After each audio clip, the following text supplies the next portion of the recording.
Welcome to Fortune Forecast. I am Daisy, your hostess, and in this video we continue onward with this fascinating book titled Thoughts Are Things by Prentice Mulford. If you're new to the channel and found us at this video, please visit my book playlist and access all other chapters there, as well as take a look around and see if there are other books that you might be interested in. Before we move forward, and if you'd like to jump ahead to the next chapter, in this video, in the description, go to the timestamp, takes you right there. Otherwise, sit back with me as I share my narrator's comment regarding the past chapter, the healing and renewing force of spring. It seems that we needed to be reminded that we are a part of nature, that our body is acted on and grows and changes by the same laws and elements that govern the growth of everything else around us, such as the trees, the plants, and the animals. We are not exempt. We are governed by these same laws. And in that matter, it's really taking time and just observing that there are cycles, the spring, the summer, the fall, the winter. And each one of those cycles affect us differently. And this force is there working upon us and in our organism. And just because we don't see it doesn't mean that it's not there. Also, the author mentioned that because man, through the incessant work in this rut that many of us fall into to pay our bills, wear out our organisms. And I speak from observing my own dad. He worked so hard for our family, and as he got closer to the retirement age, and he did retire, he didn't live past 3 more years enjoying what was supposed to be his sunset years. And as I observe nature seems sometimes really violent and harsh, but yet it seems organized. But then we, the human race on it, the majority of us, seem to be struggling to figure out our place in nature with these human laws in them. Yet we are so wired in a certain way. It seems that we're chasing something, we're pursuing something, we're hunting for something. Is that a part of our psychology? Is that part of our DNA? It seems that when we get there, we want more and more and more. When is enough enough? We keep going till literally we drop dead. As the author brought that topic up and was saying, if you find yourself that you need rest, but still find yourself trapped, that you can't because of the demands in your life, then we need to call this upon ourselves. We need to demand that life gives us an opportunity to meet our demands while also giving the body the rest that it needs. Has it ever happened to you where you are pushing yourself so hard? You don't eat, you're not getting enough rest, maybe not enough exercise, just the whole combination that you really need to be efficient, and then you compromise your immune system and then you get sick. Or you're pushing yourself so hard that you are not paying attention and some type of accident happens that you are laid out and you have to recuperate. These things do happen. And I do agree with what the author said, that we should demand of this greater force, of this universe, of the goodness that is in the world operating for our best intention, that we should demand through prayer or intention to have the opportunity to receive from nature its healing and restoring forces. That way we can enjoy a beautiful life. I put a link in the description from science.howstuffworks. And in there, they have an article saying that according to research, our bodies replace many of their nearly 30 trillion human cells regularly. About 330 billion of those cells are replaced every day. And that's about 1% of all our body's cell. The other cells, like the tiny ones in our gut, they renew within a week. So why do we grow old? And it is said that when it comes to aging, it appears that the secret lies not in our cells, but more specifically in the cellular DNA inside the body. And I believe that with each passing year, new science is being discovered that brings us closer to that fountain of youth. So as the author said, that there is a great power that keeps things in motion. And it is that same power that keeps our lungs breathing day and night and keeps the blood circulating, something that we don't have to tell it what to do. And that these are emanations of the power of God, or the power of that infinite spirit, or that force of good that prevails among us, working within each one of us as it works in everything that lives and grows. And that is a very restoring quality, one that should inspire each one of us to seek and live the best life ever. And that is a wrap for my narrator's comment. I would love to hear your opinion and thoughts on this. Please do leave me a comment here. Let me know you were here. And let's move on now to chapter 11, Immortality in the Flesh. We believe that immortality in the flesh is a possibility, or in other words, that a physical body can be retained so long as the spirit desires its use, and that this body, instead of decreasing in strength and vigor as the years go on, will increase and its youth will be perpetual. We believe that the reputed fables in the ancient mythologies referring to the immortals, or beings possessed of power other and greater than mortals, have a foundation in fact. This possibility must come in accordance with the law that every demand or prayer of humanity must bring supply. There is now a more earnest demand than ever for longer and more perfect physical life, because now more minds see the greater possibilities of life. They appreciate more than ever the value of living in the physical. Such demand often takes this form of expression. Quote, "I have just learned how to live, and it is nearly time for me to die." End quote. The body will grow to these results through a gradual series of spiritual processes operating on and ever-changing, spiritualizing and refining the material. These processes do not retain the body a person may have now. They retain a body, and an ever-changing and refining body. All disease, lack of physical ease, or sickness comes of a spiritual process, the aim of which is reconstruction of the physical body. First, in the receiving of new elements, and second, in the casting out of old ones. Back of this physical reconstruction, however, there is going on the far more important reconstruction of the spirit out of which is built the body. These processes are continually going on with the body, operating through the skin, the stomach, and other organs, as well as in the periods of physical prostration or indisposition above referred to.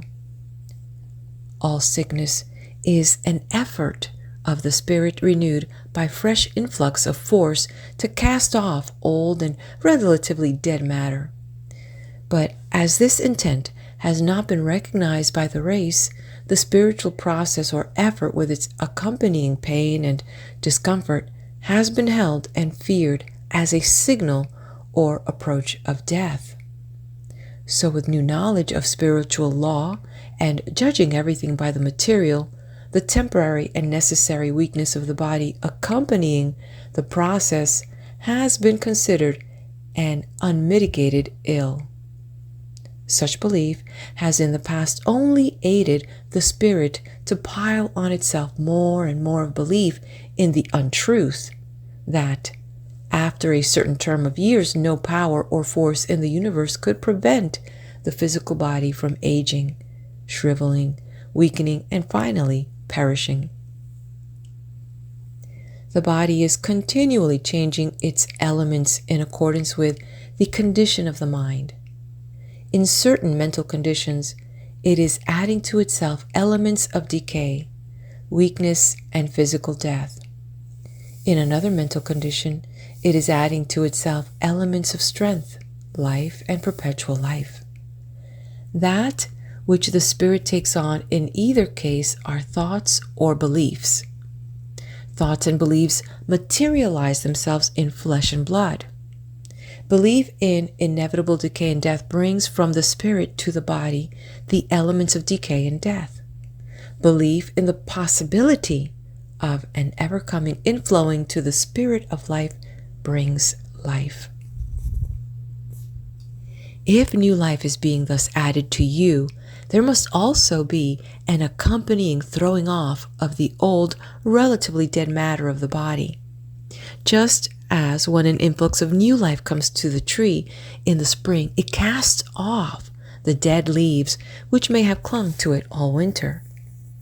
Through similar inflowing of new life or force does the animal and bird yearly shed the old fur or feathers and take on the new, and correspondent changes take place throughout the whole organization of bird, animal, and man. This spiritual law works in all forms and organizations of the cruder form of spirit we call matter. In the human being, this influx of force is greater than in the lower forms of life. It does not flow equally to all human beings. Some receive more than others. But in the course of advancement, men and women are to come who will receive so much of this influx as to be obliged to see these further possibilities of existence and also to realize them. When new ideas or thoughts are received by our higher mind or self, they are warred against by our lower or material mind. The body is the battleground between these two forces and therefore suffers.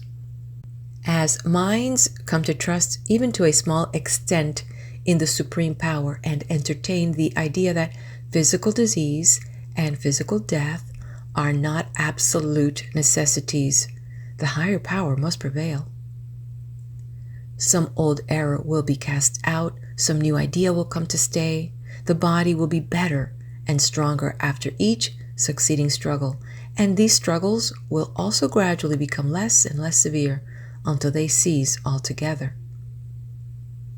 People have in the past lost their physical bodies because, being in ignorance of the fact that sickness is a process for the spirit to throw off the old material thought and take on new, they have used their forces in the wrong way to retain such thought. They retain it by their belief. Your belief will make your sickness a benefit or an evil to you.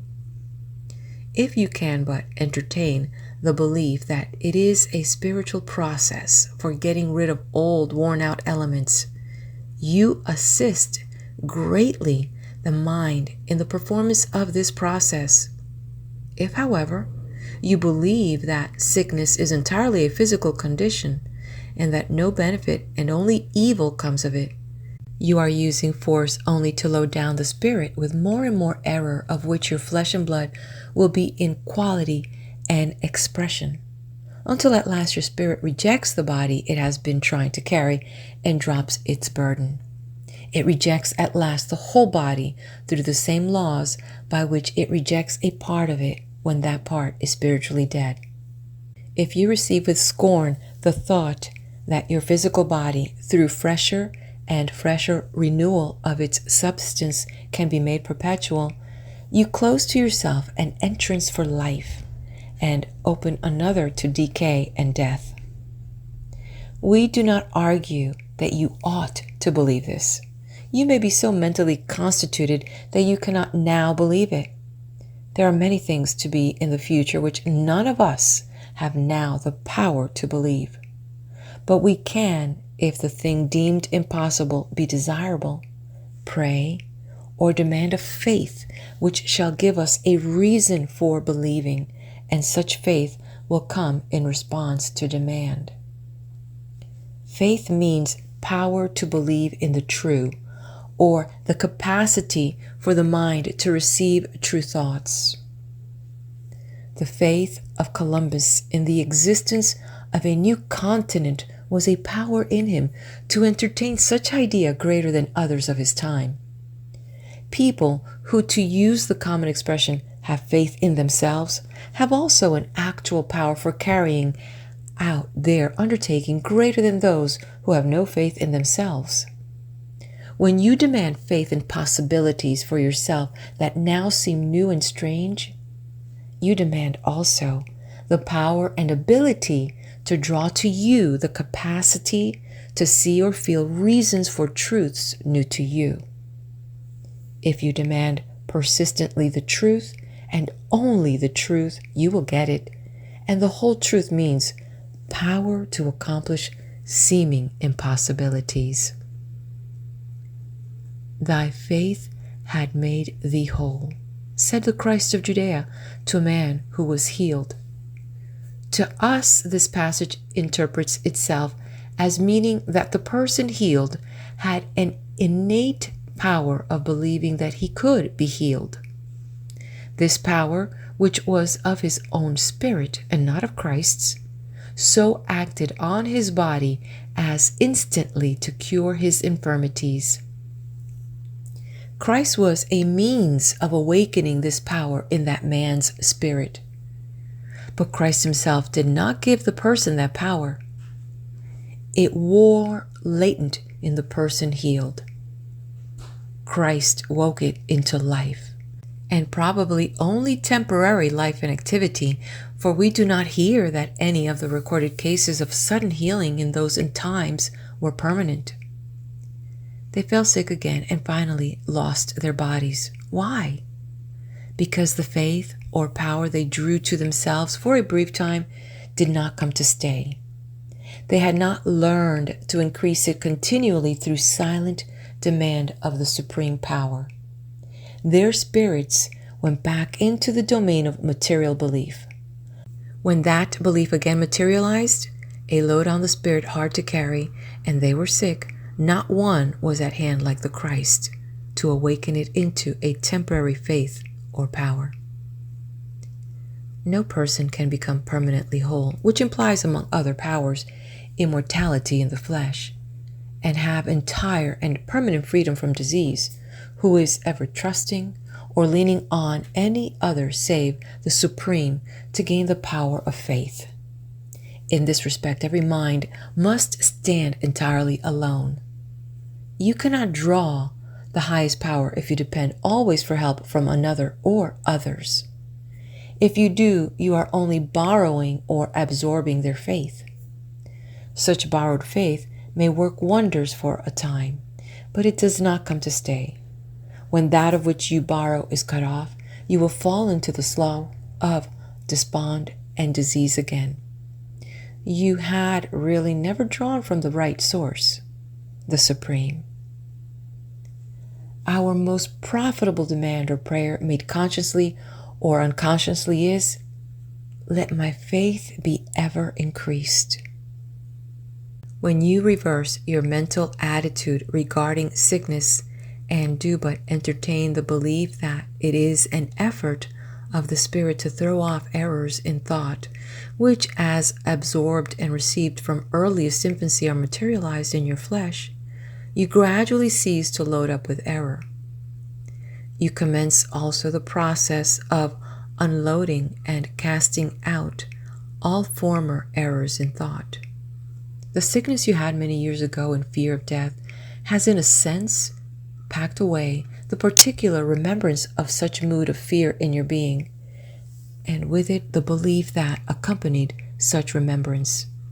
That belief has been working against you all these years, as all wrong belief must work against you. It is literally a part of your real being, as all past individual remembrances and experiences are a literal part of our beings. It is retained in your spiritual memory, although its material remembrance may have faded out. That remembrance is in thought a reality. But it is the remembrance of a false belief, teaching that death and decay can never be overcome. This belief, the reversed action and state of your mind will cast out. But such casting out must have a correspondent expression in the flesh. The physical expressions of all your former coughs and colds, fevers, and other illness must reappear, at first possibly severe, but gradually in a modified form. You are then unloading your old false beliefs, But if your belief is not reversed and you go on as before regarding physical decay and death as inevitable, then with every illness in such mental condition, you pack away another error, another untruth, and another addition to the load of untruths, whose certain effect, added to the rest, is to weaken, crush, and finally cause the body to perish. There is no period in the physical life too late for receiving or entertaining the truth. There is no period too late for such truth to commence its process of physical renewal, and though that particular physical life may not be perpetuated, yet the spirit, in receiving such truth, receives a force which will be of priceless value to it on the unseen side, and by its aid, it may be able the sooner to build for itself a more perfect spiritual body. And the ultimate of the relatively perfected spiritual body is the power to be and live in the physical and spiritual realms of all existence at will. If you hold to the idea that mankind are always to go on as in the past, losing their bodies, and are also to remain without the power to keep those bodies in perfect health, then you set your belief against the eternal fact that all things in this planet are ever moving forward to greater refinement, greater powers, and greater possibilities. Medicine and material remedies may greatly assist the throwing off process. A skilled and sympathetic physician of any school may be of much assistance. Everything depends on the mind and belief in which you take the medicine and the physician's advice. If you regard both as aids to your spirit in throwing off a load and building for you a new body, you give in such belief great help to the spirit, so to throw off and build. But if you regard both medicine and physician as aids only to the body, and a body also which you hold must at best weaken and perish sometime during the next 30, 40, or 50 years, you will load up with belief in error faster than you cast it off, and the load becomes at last too heavy for the spirit to carry. What causes the man or woman to be bowed down by age? What causes the stooping shoulders, the weakened knees, the tottering gait? Because they believe only in the earthly and perishable. The spirit is not earthly nor perishable, but you can load it down literally with an earthy quality of thought which will bow it down toward the earth with such burden. It is not the physical body of the old person that is bent and bowed down. It is that part which is the force moving the body, that is, his or her spirit loaded with material thought which it cannot appropriate or assimilate, which becomes so bent, bowed, and weak. The body is always an external correspondence of your mind or spirit. A body thus ever renewing, beautifying, freshening, and strengthening means a mind behind it ever renewing with new ideas, plans, hope, purpose, and aspiration. Life eternal is not the half-dead life of extreme old age.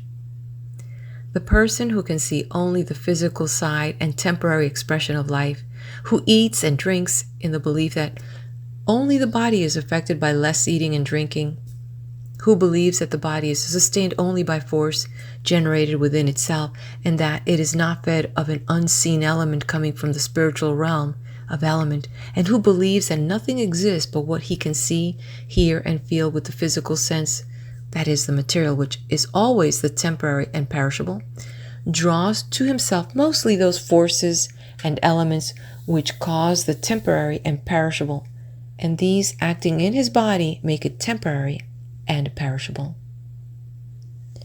Death of the body begins with thousands, many years before they are in their coffins. The pale face and parchment-colored skin means a half-dead skin. It means a portion of the body on which the spirit works the casting out process of dead element and taking on of the new very imperfectly. In the freshness of infancy and early youth, the spirit cast out and took on more vigorously. As years went on, untruth was absorbed by that spirit.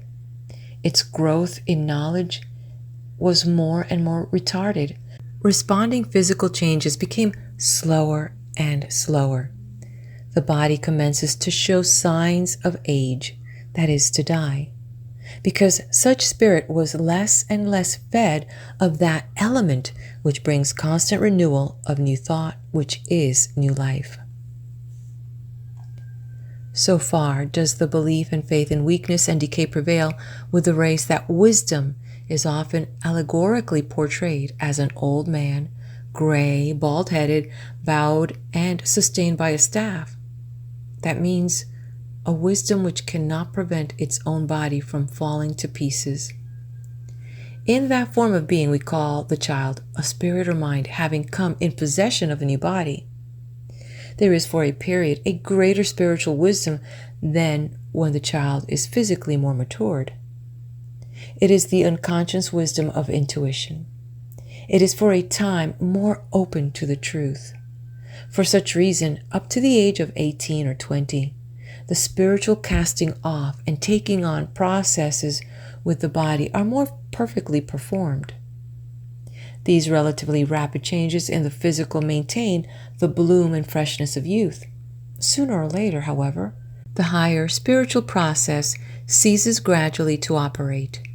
Beliefs in the false, as taught or absorbed from others, materialize themselves in the body despite all the resistance of the higher mind as expressed in pain and sickness.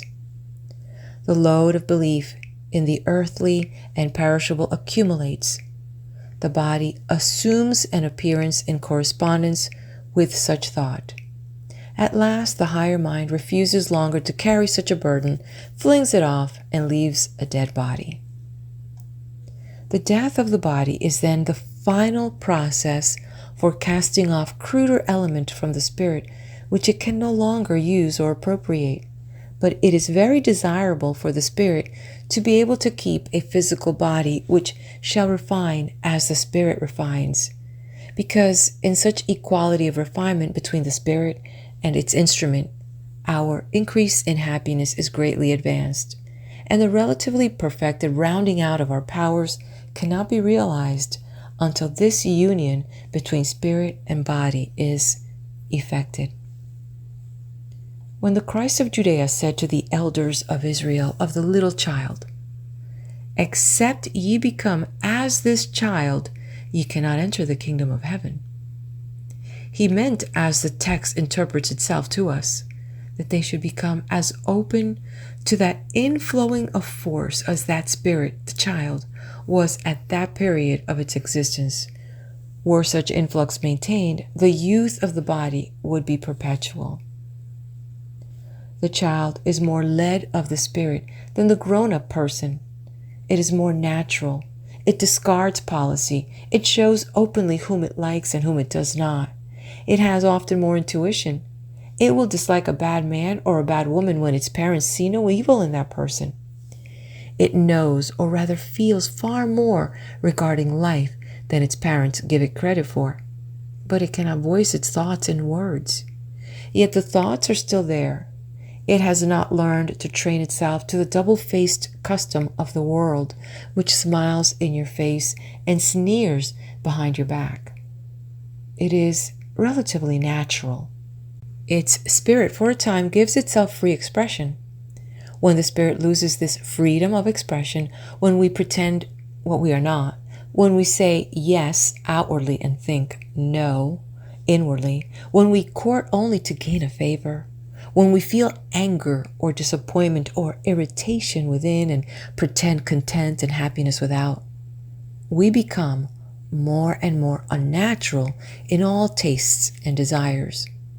We blunt and for a time destroy all the higher spiritual senses and powers. We become unable to distinguish truth from falsehood. We are unable to feel spiritually what faith means, much less to draw this great and indispensable power to us.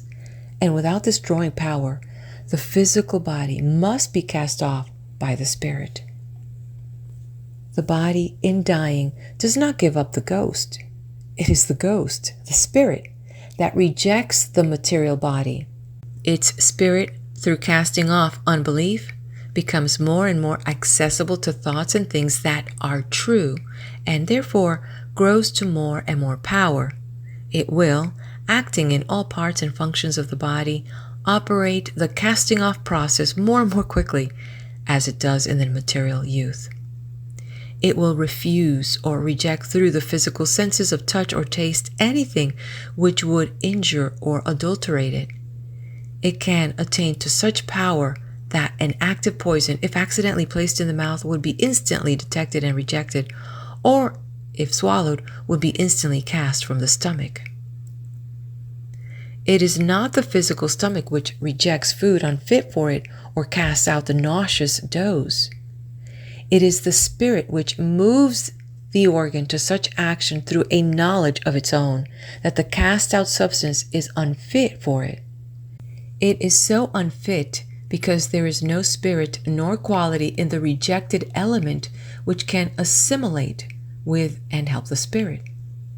As your spirit grows in power, this sensitiveness to all things which can do it evil, be they of the seen or unseen world of things, will increase. It grows keener and keener to the approach or presence of everything evil and casts it off. It will warn you instantly of the evil or designing person. It will tell you what is safe and fit for your association. It will at last cast out or refuse to receive all evil thoughts which now you may daily receive unconsciously, and which work more harm than anything material can do, for by them the spirit is poisoned. As faith increases, many material aids will be called in by the spirit, which will greatly help the renewing processes. These aids will come in the selection of foods, in choosing proper associations, and other changes of habit and custom. But it is the spirit which must prompt and direct these material aids. When such prompting comes, you will be obliged to follow it. The food to be avoided, you will not be able to eat. Your taste will reject it. The association injurious to you, you will not be able to keep company with. The habit to be changed will drop off easily and naturally. But if you make any rigid rules for yourself in these matters, in the hope they will tend to spiritualize you, you are allowing the material self to take the matter in hand. The material or lower mind is then trying to give the law and rule and refine the spiritual or higher self.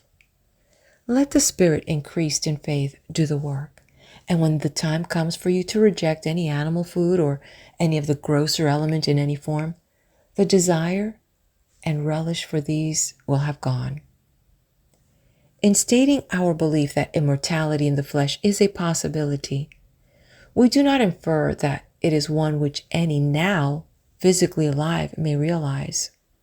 Neither do we infer it is one they cannot realize.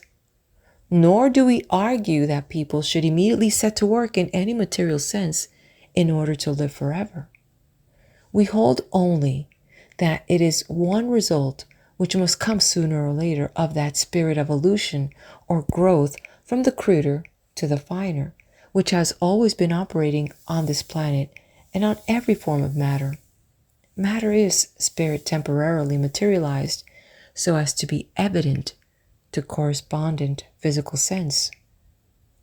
As we grow in the faith of these spiritual processes for casting out the old and taking in the new, and consequently realize the accompanying greater refinement or spiritualization of the body, we shall aid more and more those who are nearest us in the unseen side of life. For as we become more spiritualized in the flesh, they are helped to materialize more of the spirit. In other words, we shall become physically tangible each to the other, because in the material thought we cast off, there exists an element which they can appropriate to make themselves more material. Their spiritual bodies are also under the same laws as regards the throwing off and taking on process. What they throw off as coarser to them is the finer and fit for us. This element we spiritually absorb.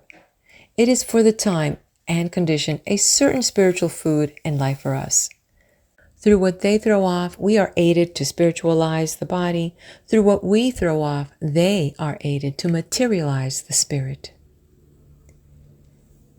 End of chapter 11. All right, if you haven't done so, hit that like button. Leave me a comment. Let me know you are here. What do you think about this chapter? And subscribe to the channel. Let's head over now to the next video for chapter 12.